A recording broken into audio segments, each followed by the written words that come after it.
Okay.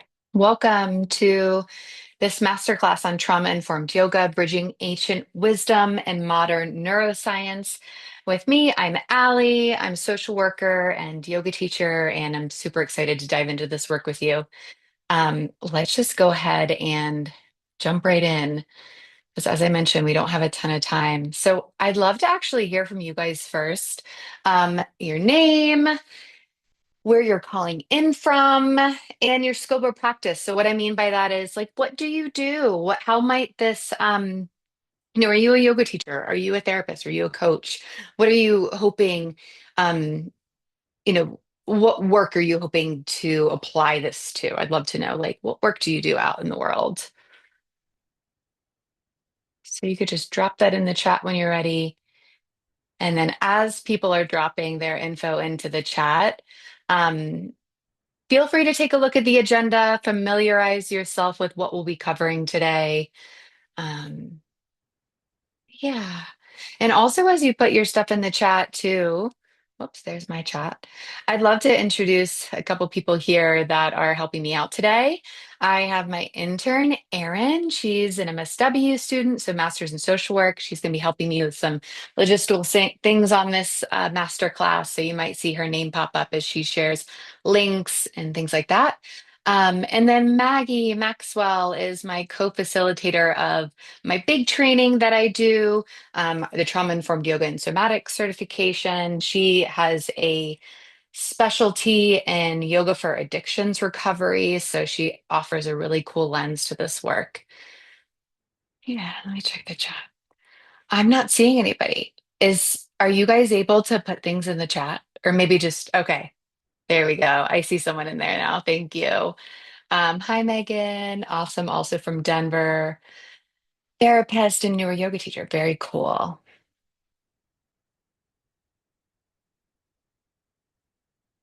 Okay. So yeah, feel free to add your info in there if you want to. No pressure to do that also. Steph getting my TT. Awesome. Very cool, Jamie. Yeah, tough when we start things in 2020 to and it was such a tough time in the world at that time. Hi, Jordan. Yay. Oh my goodness, I didn't know you were practicing birth and postpartum doula. That's so cool. Sophia, very cool. Also a therapist.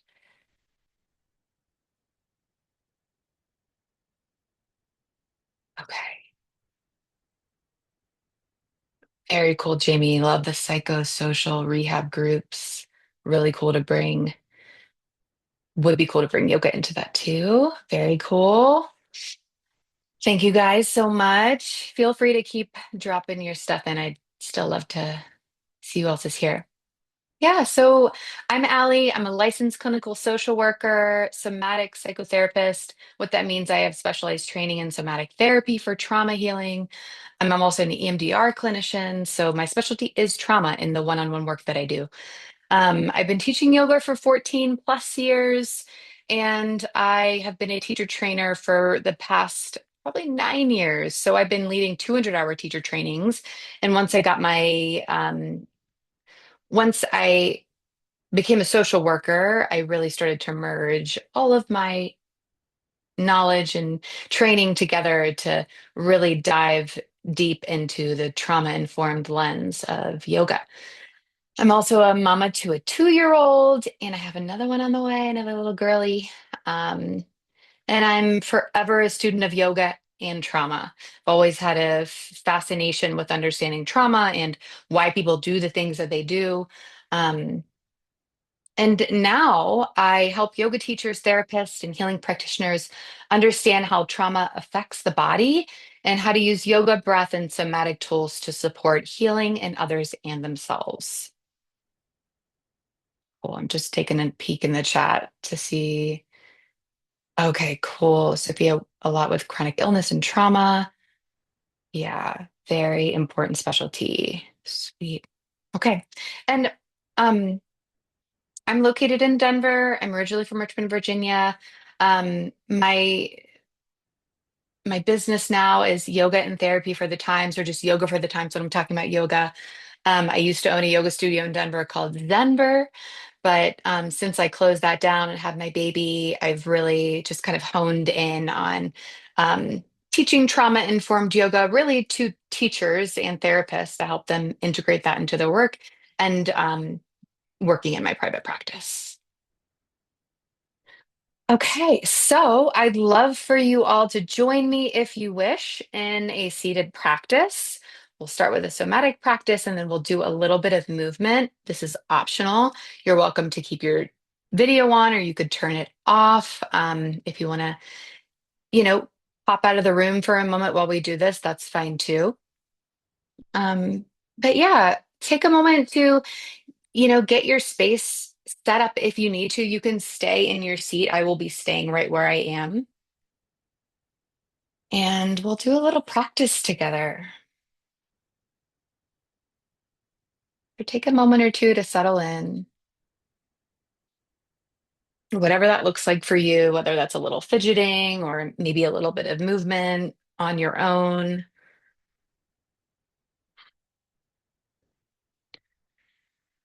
And we'll actually start with a somatic practice called tapping and naming. It's based off of Peter Levine's somatic experiencing work.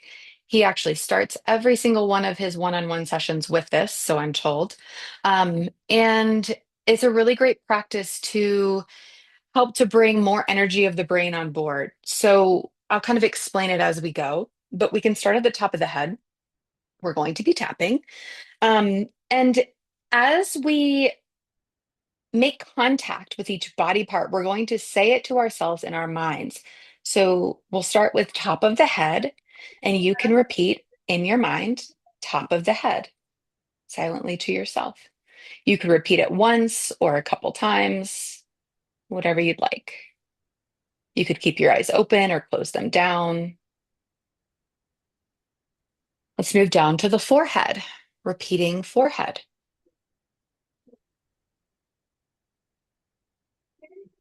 moving to the temples, temples, cheekbones, jaw and chin,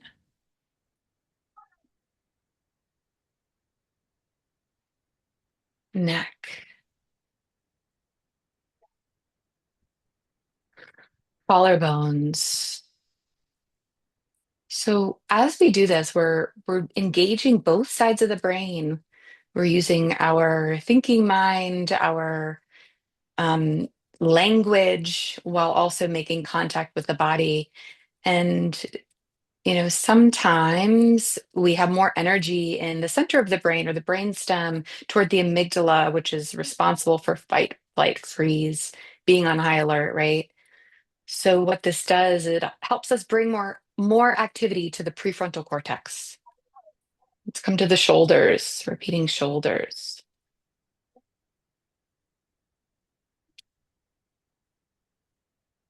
And when we bring more energy to the prefrontal cortex, we're able to think a little more clearly, focus, be present in the moment. And then, if possible, you can cross your arms and come to your upper arms.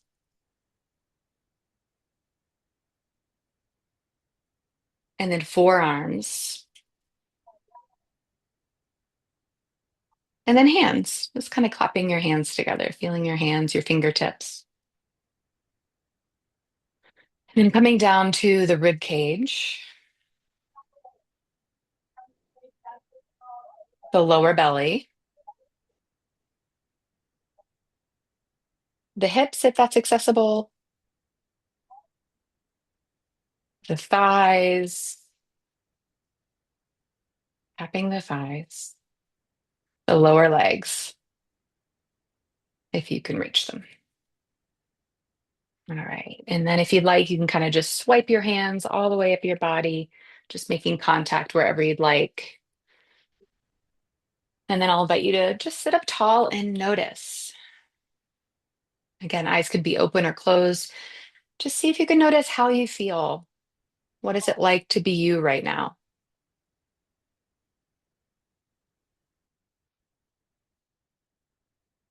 Notice any shifts or changes from when you started. Maybe nothing at all. That's okay too. I'm noticing my breath feels a little slower, a little deeper. Okay. And then we'll move into a little bit of a yoga practice, pretty quick yoga practice, but yeah, feel free to shift in your seat if you need to. Notice if you want to change up the way you're sitting. Sometimes it's nice to have feet flat on the ground if possible. And then let's start with palms at heart center, Anjali Mudra. Eyes can be opened or closed. And during this practice, I will offer breath to movement. If it feels okay to focus on your breath, you can follow along. If you'd rather leave the breath behind and just focus on the movement, that's okay too. But let's just take a moment to honor yourself, honor you. We're taking some time out for yourself, your professional development, and also your nervous system. We don't talk enough about how hard it is to be the default nervous system in the room, whether you're a teacher or a therapist, a parent, a partner. We hold a lot being that default. So it's so important for us to take care of our nervous systems, our bodies, filling our cup first.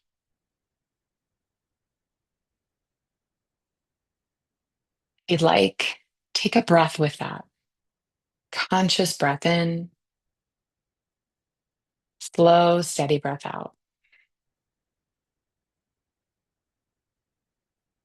On your next inhale, reach your arms up to the sky, however you can get them there. Big stretch skyward. If you'd like, you can reach a little bit to the left, a little bit to the right, or you could just reach up through your fingers. Take another deep breath in here. And as you exhale, bring your palms through heart center. We'll do that a couple times, a little repetitive somatic movement. As you inhale, reach your arms out and up to the sky. As you exhale, bring the palms through heart center. Inhale, reach out and up. Exhale, palms come down and through. This time, inhale, reach out and up. This time, as you exhale, interlace your fingers, if that's available, behind your head. And we'll do a little bit of almost like a cat-cow movement. If this isn't comfortable for your arms or you just don't want them here, you can bring your hands down to your knees or your thighs. If it feels okay to focus on your breath, I'll invite you to take a breath in as you lift your chest upward. And as you exhale, round your spine, elbows towards your knees. Inhale, open up the chest, lift your chest upward. Exhale, round your spine. Inhale, open the chest. And exhale, round your spine. This time, inhale, open the chest. And this time, as you exhale, round your spine, and you can pause here for a moment. You could release the posture at any time. If you'd like to hold it for a breath or two, you're welcome to. Giving a gentle stretch to the neck, not too much pressure through your hands. You could even sway a little side to side, almost like a mini forward fold. And then when you're ready, slowly roll up one vertebra at a time. Head comes up last. And then as you release your arms, roll your wrists out. Roll your wrists out. Shake them out if you'd like. And then place your hands on your lap for a moment or two. Once again, you can keep your eyes open or close them down. And just taking another pause. Notice if you can sense, feel, or even just imagine the ground underneath your body or the surface supporting your body.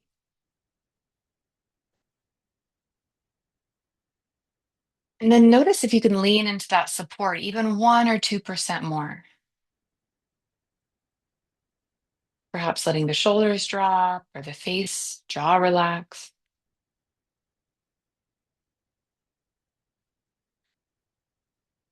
Settling you into where you are right now in this moment.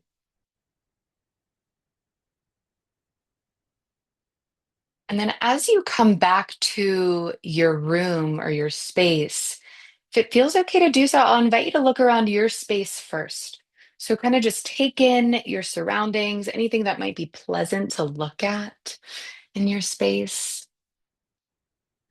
and see if you can just let your eyes rest on anything neutral or pleasant for a moment or two before you come back to the screen.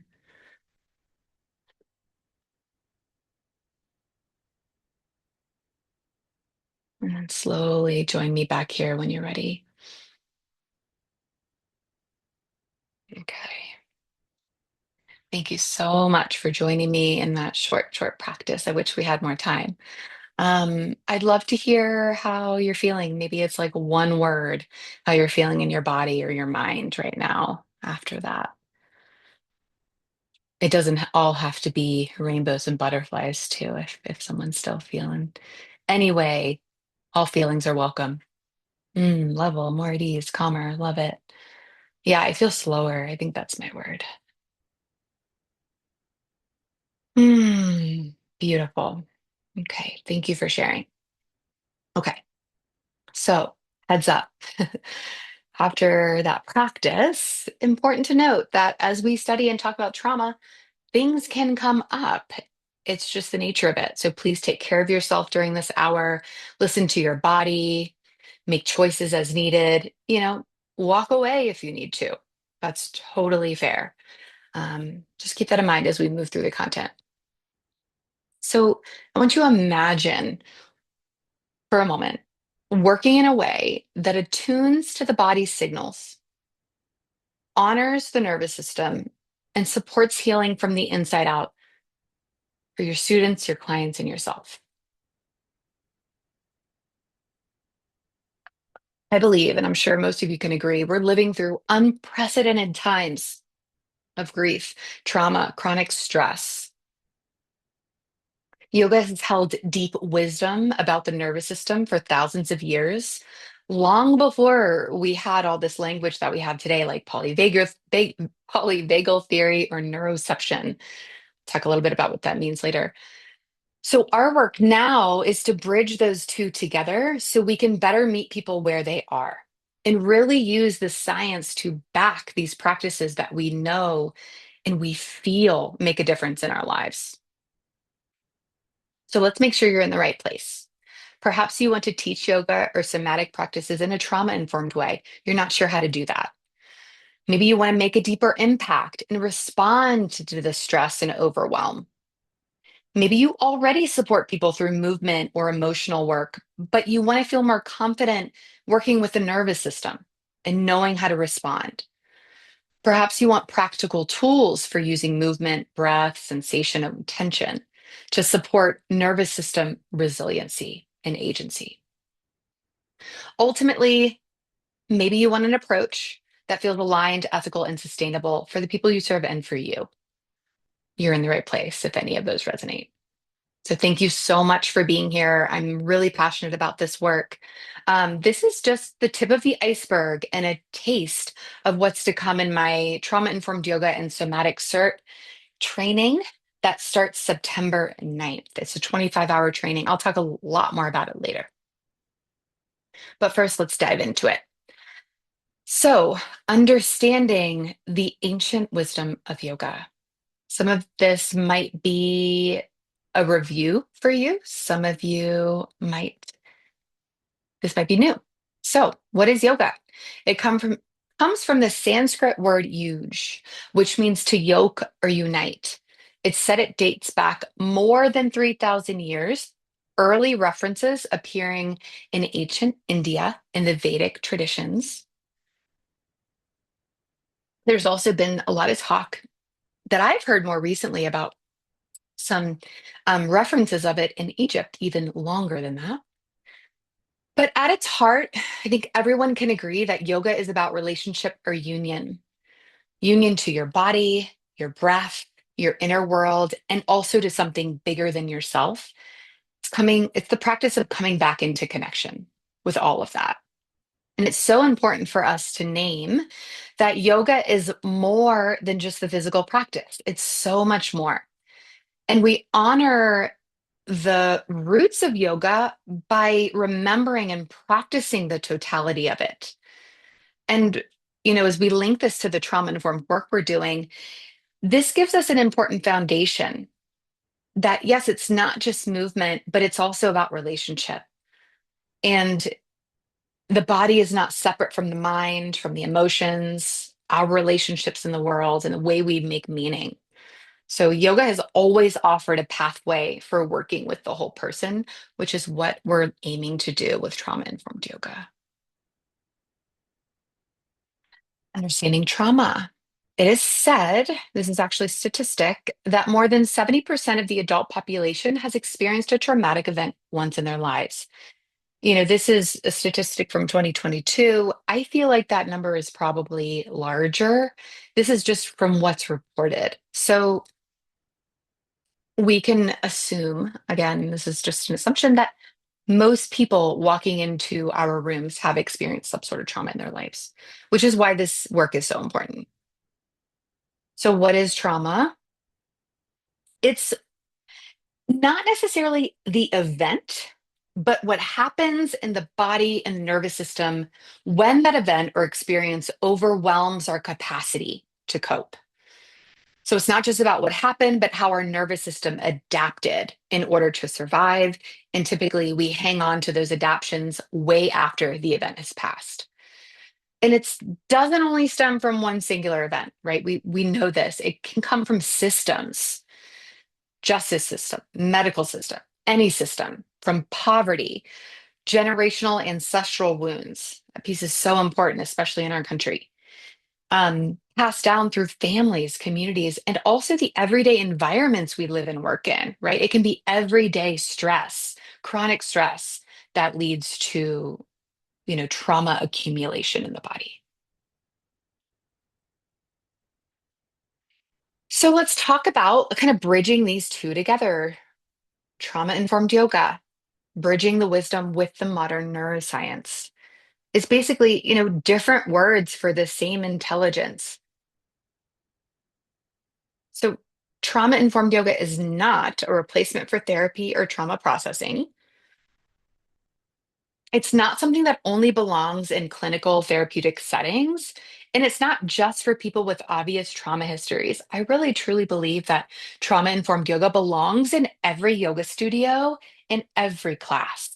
Even just the approach, the framework, it doesn't have to be an overhaul of what we do, but it is something we can adapt to all the work that we do. So it's not about removing all discomfort or sensation, right? It's not just gentle yoga that we're applying this to. And it's not about emphasizing a calm state all the time. It's not only applicable to asana or movement. We talked about that a little bit. It applies to the whole framework of yoga. And it's not rigid, not a checklist. So, what is it? It is a commitment to understanding and honoring the roots of yoga. It's rooted in an understanding that if we're working with humans, we're probably also working with trauma. It's understanding how trauma and stress affect the whole person, including the nervous system. It's focused on centering agency, nervous system resiliency, and creating conditions of felt safety. And a lot of that can be from what we bring into the space, our sense of regulation or co-regulation within ourselves, right? Our intentions of reminding folks of their agency every step of the way. Being responsive to what's happening in the room, not just a planned sequence or clinical agenda. So it's about being adaptable, We really have to adapt to who's in front of us. It's a person-centered practice. And it's a skill set that can be learned, practiced, and integrated over time. You don't have to know it all. Just sprinkling a couple of these things into your work can be enough in the beginning. So, a couple caveats. It doesn't mean assuming everyone in the room has trauma, right? It's just recognizing how trauma can affect folks and then doing what we can to create those conditions of safety for anybody that walks in. Couple more points that I didn't have room for on here because it's a small slide. It's also honoring the lived experience and complexity of those we work with, but also ourselves. And it's awareness of how our nervous system shapes the room and how caring for ourselves is just as important as caring for others, especially when we're the default nervous system. That holds a lot. We hold a lot. So, understanding how trauma impacts the brain, body, and nervous system is one of the most important ways to become a trauma informed facilitator. Let me take a sip of water. I'm going to be talking a lot in these next slides. So, I apologize if I'm going fast, but 1 hour is not a lot of time. This is the tip of the iceberg, y'all. Okay. So, this is what we might see as facilitators when someone comes in with a nervous system shaped by trauma or not. I mean, anybody could come in displaying some of these symptoms, if you will. Um, but these are just things that we can look out for, right? So when I talk about hyperarousal and hypoarousal, this is based on really the framework of polyvagal theory and also the framework of the window of tolerance, which are two theories we'll get into a ton more in the training. But this just gives us a framework or map when we look at the nervous system. When we talk about hyperarousal, that is like I don't want to say too much arousal in the nervous system, but more arousal in the nervous system. You can think fight or flight responses, right? When we talk about hypoarousal, that's when we're not really getting enough arousal in the nervous system to where maybe we're more, leaning into a freeze state or even shutdown um, or dissociation, right? So, how this might show up in the room, in a group setting or in a one-on-one setting is like restlessness, right? Maybe you physically see their hand shaking a little bit, or you can sense some agitation within their body or the way that they're holding their breath. Kind of uneven breath patterns. Maybe the breath is moving really fast. That's kind of one of the first things I track in people, especially in my one-on-one work, is like, how is their breath moving? That can tell you a lot. Difficulty slowing down or going inward. That can be really challenging for folks with trauma or who have experienced trauma because being in the body doesn't feel safe. So they've learned to be outside the body. And we're not going to push them to go inward, but there's other ways to kind of gain nervous system input without going inward. We'll talk about that in a little bit. Maybe they're pushing through discomfort or moving through poses really fastly if they're in a yoga class, or maybe they're talking really fast about something stressful. Maybe they leave the room abruptly. That happened to me in a trauma sensitive yoga class I was teaching once. This woman just up and left the room really quickly and kind of startled everybody in the room. And I had to make a very quick clinical judgment. Do I leave and go check on her, or do I stay?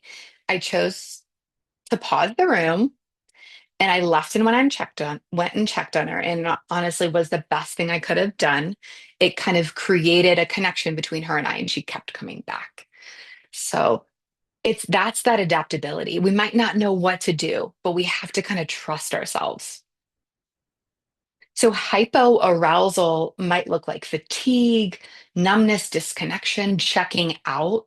Maybe it's like you don't feel like they're really there with you.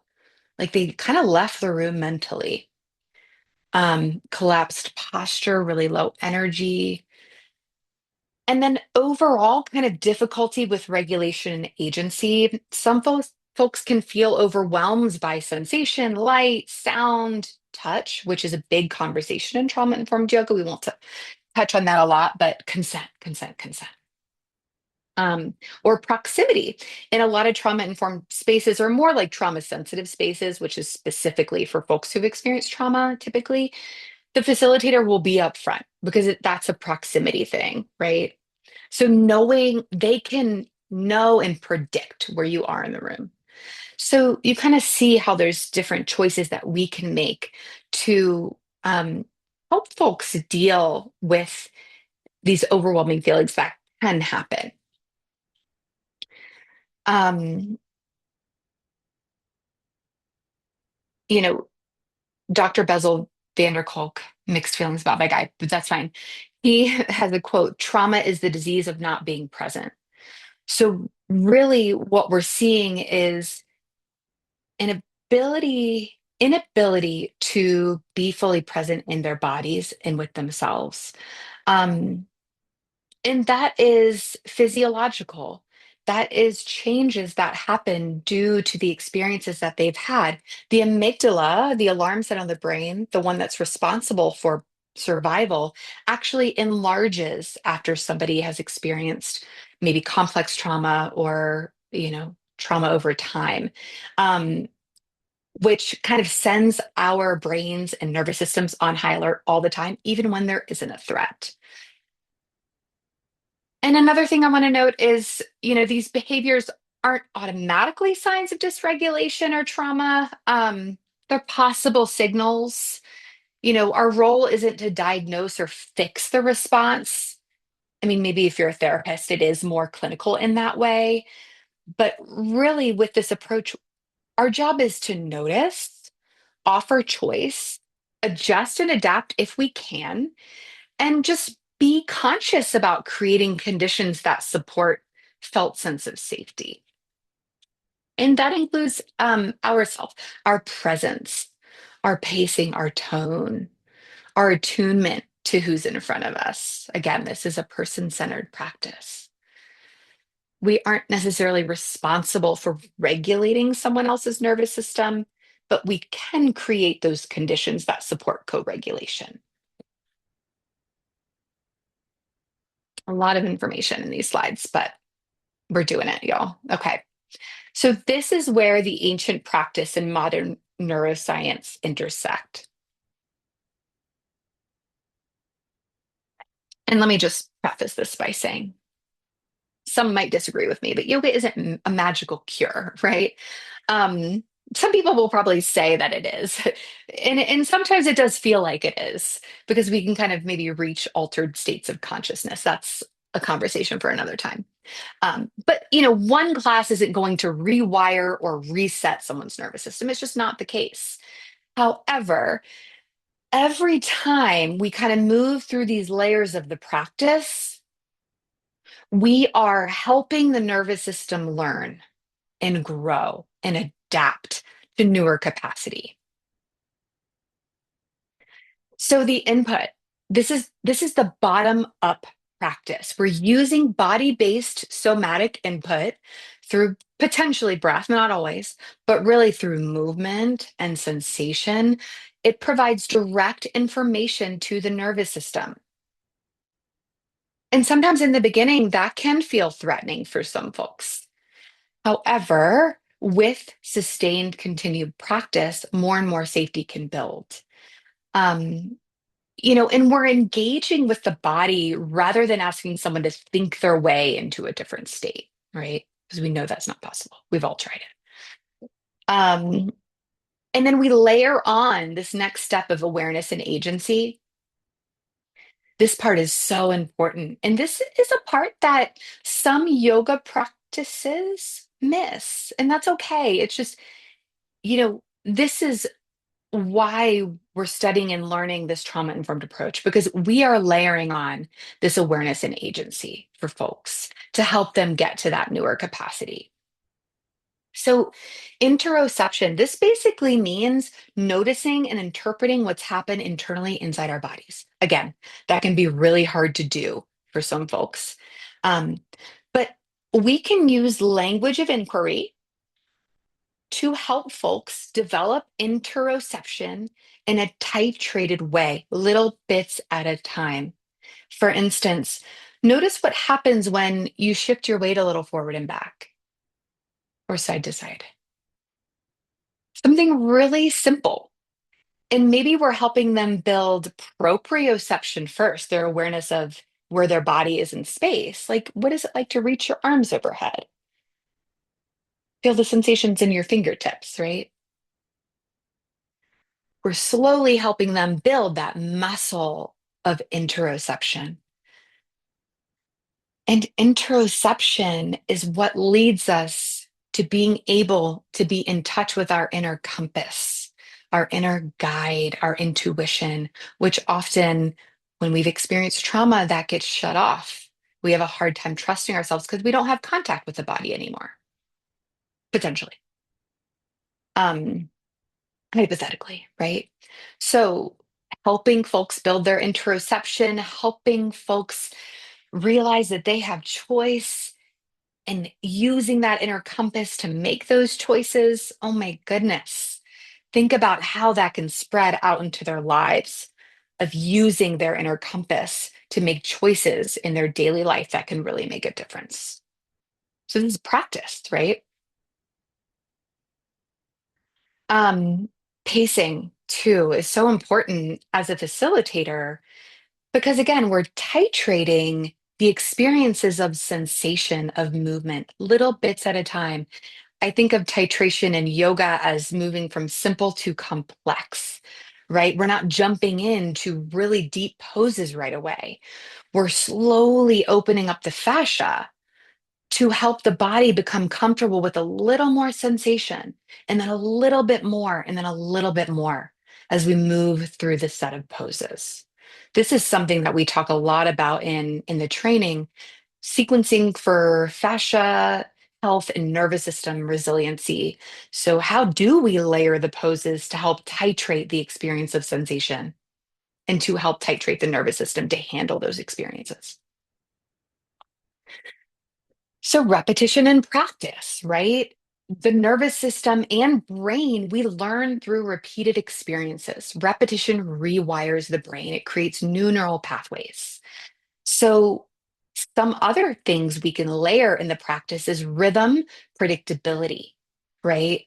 So, using rhythmic movement, maybe staying in a posture and just moving the arms or doing the same thing over and over. That creates potential conditions of felt safety because we know what to expect. Oh, okay, I've done this before. Okay, I know where we're going. I don't have to, think 10 steps ahead of my teacher. I know where we're going. Um, and then exploring states. So, this practice, I think this is so cool. And again, this is what we talk about when we talk about sequencing in the training.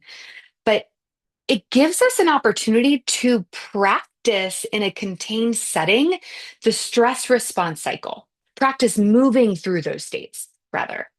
So, we're not really looking to keep people at whatever their baseline is. We're actually looking to move them through maybe a little more arousal in their system as we start to move.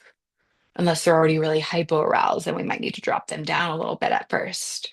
Um, but essentially, in a nervous system that maybe comes in at the baseline of regulated nervous system, we're kind of moving through increasing arousal and then coming down into settling and eventually recovery. So we're moving through a stress response cycle in a really contained way, which is a safe way to practice that activation, settling, recovery in a way that might feel safer to somebody. And over time, we can kind of um, become a little more comfortable with those shifts in nervous system states. For some people, it might feel really hard to settle or to, lie still. But once they start to do that repeated practice, it's like, oh, okay, I've been here before. My nervous system understands that this is an okay place to be. And then we come to newer capacity, right? The goal isn't to be calm all the time, but it's nervous system resiliency, the ability to bounce back, to move through different nervous system states and bounce back, right? It's greater flexibility, and I mean more like psychological flexibility, like being able to stay present when triggers occur, being able to stay within our window of tolerance. Something difficult happens in our lives with the ability to respond rather than react. Okay. I know that was a lot. Um, write down your questions if you have them because we'll have some time at the end. I'm sorry. I know I'm going so fast, but I want to get it all in. Okay, so how do we apply this? Let me take a pause because I need a sip of water. Again, this is a lot of information. I don't expect you to like absorb all of it. Take what resonates, leave the rest. Um, so this is kind of I'm framing this for group and one-on-one settings, but I'll kind of talk about how I apply some of them to each different setting. I've talked a lot about this as a person-centered practice, right? So I'm looking at the people in my room instead of just going with the sequence that I had planned. Maggie, you do this so well. I've just heard you talk about your classes and like, oh, everybody was like, restless walking in, or, you could feel the energy was so high. I just wanted to offer some moments to ground them. Like that is attuning yourself to the room and adapting in those moments, right? So while that is a skill that probably might need practice as a facilitator, you can develop it. And it's such a beautiful skill. Sometimes I'll even ask the group, if I'm in a group setting, what is your energy level right now? Give me a thumbs up if it's high. Is it medium or is it low? And that way I can kind of gauge where everybody's at. And then if I have just one person in front of me, I can usually tell by the way they're holding their breath or moving their breath, maybe not moving it, by the way their body posture is, what the activation is, what the energy is. And also in the training, we talk about assessment. So I actually have a nervous system scale that I can offer folks at the beginning of session, like, hey, where are you on this scale today? Um, and then I also have a longer nervous system somatic assessment to really understand what is their baseline typically. And that's really helpful in one-on-one. So again, we've talked about this. We're building in choice, reminders of agency throughout. I say at the beginning, every time you can opt in or out. Do what feels right for you in any given moment, even if you don't know what that is, right?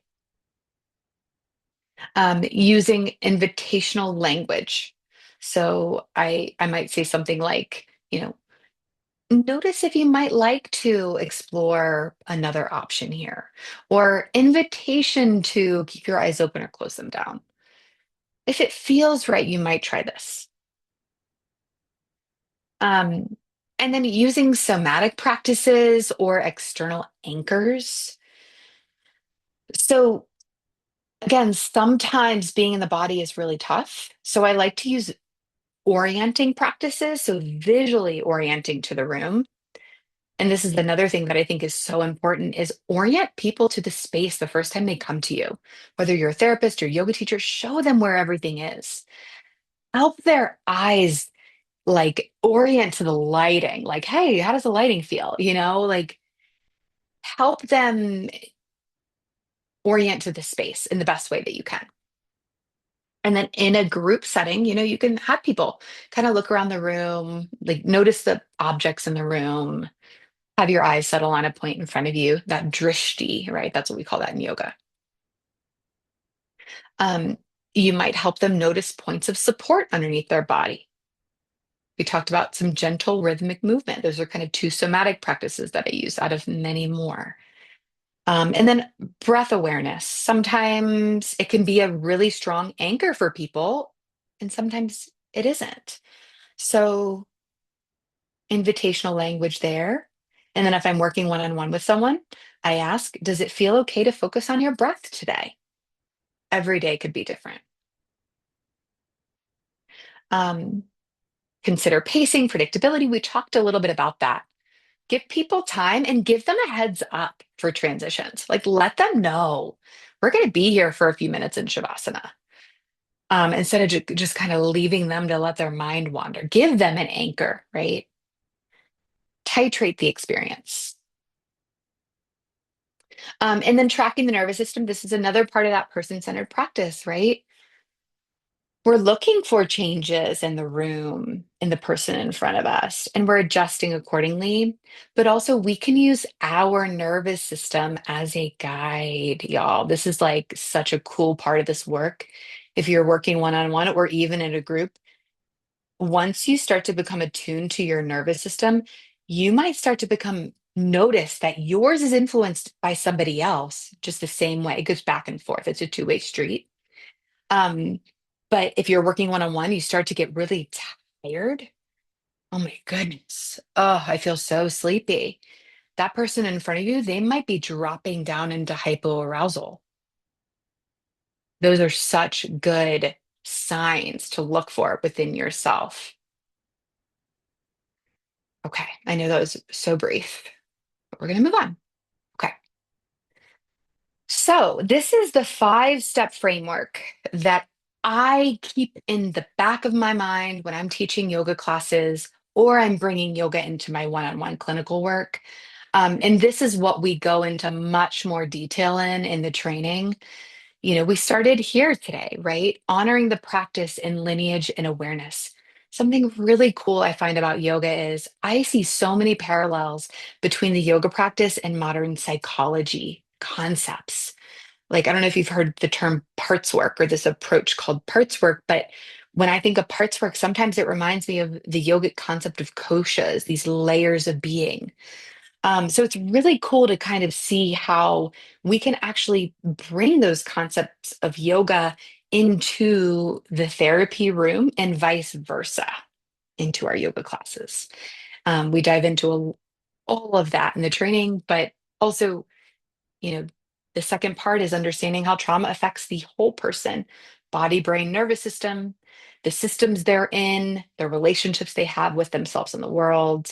Again, we think about the eight limb path and how yoga describes the relationships that we have with one another and with ourselves.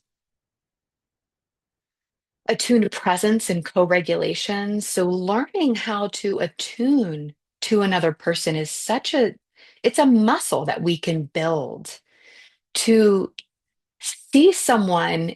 I'm going to use the word koshas again, these layers of self, in seeing kind of in tracking these layers of the person in front of us and seeing them in a way to where they feel seen too. They can sense that you see them in these layers. And then that co-regulation piece of really tracking our nervous system and doing what we need to do to feel resourced before we go in to hold space for another. Doesn't mean we have to be perfect or calm all the time. Oh my goodness, no. It just means that we are aware of our window of tolerance, of our baseline, and that we do what we need to do to just be contained as we go to serve another. We center agency, accessibility, and ethics. We talked about agency, reminding folks that they can make choices, that they are autonomous in their bodies. Accessibility, opening up the practice with lots of options, modifications, making sure everybody in the room or anybody we're working with, we're taking into factor of any mobility issues or accessibility issues, things like that. And then ethics, this is really about honoring our scope of practice and committing to it. For example, if we're a yoga teacher and someone comes up to us after class wanting to talk about their trauma, it happens because things come up in yoga. you know Holding space for them and also maybe having a resource list of trauma therapists that you can offer them after class, instead of trying to be that for them. Um, and then also, if you're a therapist, but you want to bring yoga into your clinical work, but you're not a yoga teacher, I think that's okay. Like, yoga is movement, it is somatic practice. I don't think you necessarily need tons of training to make that happen. However, you're probably not going to go teach like a 60-minute yoga class at a yoga studio or something like that. That would be outside your scope of practice. But I think bringing in some movement to help the client in front of you, absolutely. Um, and then using yoga and somatics for nervous system resiliency. So this could look like, sequencing for nervous system resiliency, sequencing also for fascia. So the fascia and the nervous system are intricately connected. So we kind of have to look again at the whole body. We talk about that in the training. And, you know, also when we think about that in one-on-one work, it really is kind of assessing and knowing when to bring in certain yogic techniques or, somatic practices when you notice, maybe a wave of hypoarousal settling in. How can I get this person back into their body, back into the space with me? Those are just small examples. But yeah, this is a whole framework that really encapsulates what I know to be true about trauma-informed yoga and, somatic work as well. Okay. So obviously I am hosting a certification. And when you're certified, this is what it could look like for you. You enter a space with attunement, reading what's happening in people's bodies, not just their words. You guide from steadiness, drawing on ancient wisdom, modern neuroscience to read a room and adapt. And people feel grounded and seen, and they keep coming back to you because they feel safe in your presence. And when the work is done, you leave feeling resourced and confident in how you help the space. So, introducing the Trauma Informed Yoga and Somatic Certification. It starts September 9th and it is a 25-hour plus. I say plus because there's so much additional content in the learning platform that's outside of what's required. You can gain more hours, like for instance, if you're doing CECs for Yoga Alliance. But I really have created this training for yoga teachers, therapists, healing practitioners, to apply this not only to group settings, but one-on-one as well. And that's really why I have Maggie as my right-hand gal, because she kind of breaks out with the yoga teachers. I break out with the therapists. We're able to give really dedicated attention to both groups, and you learn from each other. It's so cool, kind of merging these two groups together. So you've seen that, if you're wanting or craving to teach yoga in a trauma-informed way, you're not sure how that happens. If you want to make a deeper impact, maybe you already support people, but you want to feel more confident with the nervous system. You want those practical tools. And ultimately, if you want an approach that feels aligned, ethical, sustainable, then this training might be the answer for you. Let's talk about the details. We will meet Wednesdays from 9:30 to 11:30 Mountain Time, so 11:30 to 1:30 Eastern. We start on September 9th. There will be supplemental lectures to watch prior to most of the live training dates. This is something I'm doing new this time around because last time I was like lecturing a lot. I'm like, we really wanted time for discussion, connection, practice. This is what this is going to give you.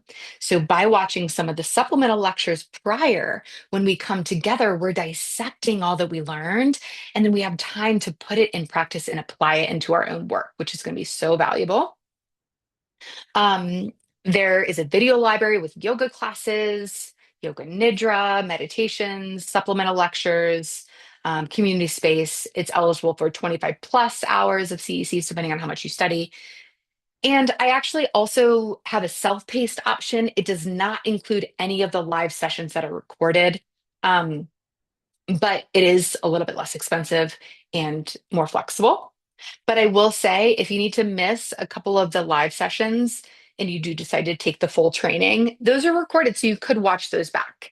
And then we can also link you up with another person to practice outside of the session, if you miss or if you want more practice. Plus, you'll get all of these bonuses. In the chat, I have the link to the training website so you can get all of this information at your fingertips. So the entire live training plus bonuses is originally $12.25. However, I have a offer for you guys. Um, this is my early bird price, which is still going on right now, 9:25. It's supposed to expire on Monday, but I'm extending it to you guys until September 1st because I know that's soon.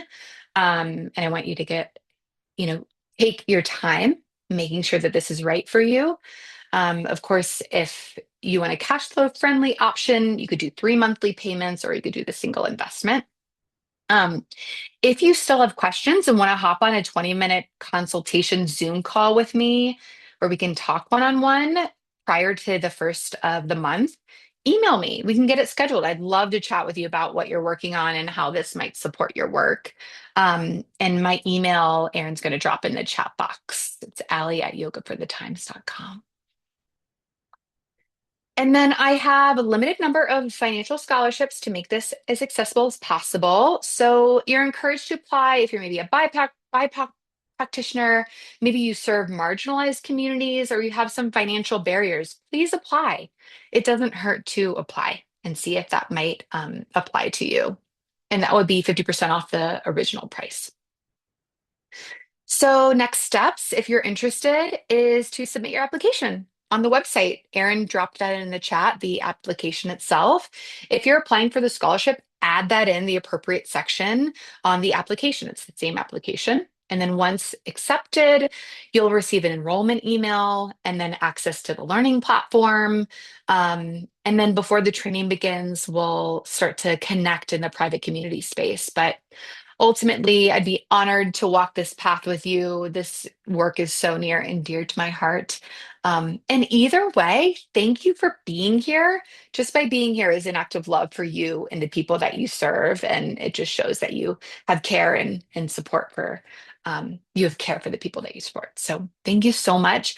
While we are almost at time, I do have a little extra time if anybody has questions. I know we didn't have time for that today, which I wish we did. There was just so much I wanted to cover. Yeah, let me know if you have any questions. I'm here for a few.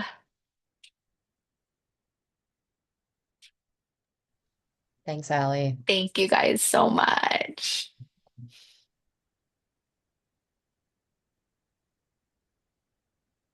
Great to see everybody. Thanks, Maggie. Maggie said you could reach out to her as well. She dropped her email in the chat, and she's such a great resource. Thank you. Awesome. Awesome. Thanks, Megan.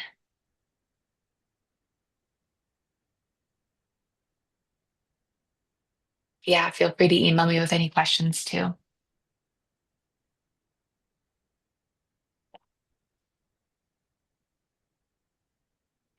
Right, I'm going to stop sharing my screen. Okay. So awesome to share this space with you guys.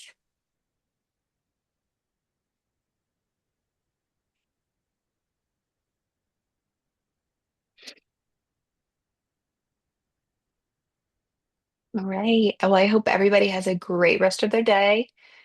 They're leaving feeling resourced. Maybe they're going into work. Megan, I'll talk to you soon. Yeah, Oh, thanks, Nate. that's I'll text you. awesome. Okay, Okay. sounds good. I'm putting Yes, it Allie, together now. Megan, Yeah. Allie. I was like, wait, I just put that together. Yeah. Okay, cool. Thank Awesome. you so Now much. you're done. I didn't want to be like, hey. Hey, that's my friend. Yeah. Yeah, this is great. I'm very excited. I hope I can do it, but I'll email you, Allie. Thank Yay. you. Okay, sounds good. You're welcome. Thanks for joining. Bye. Bye.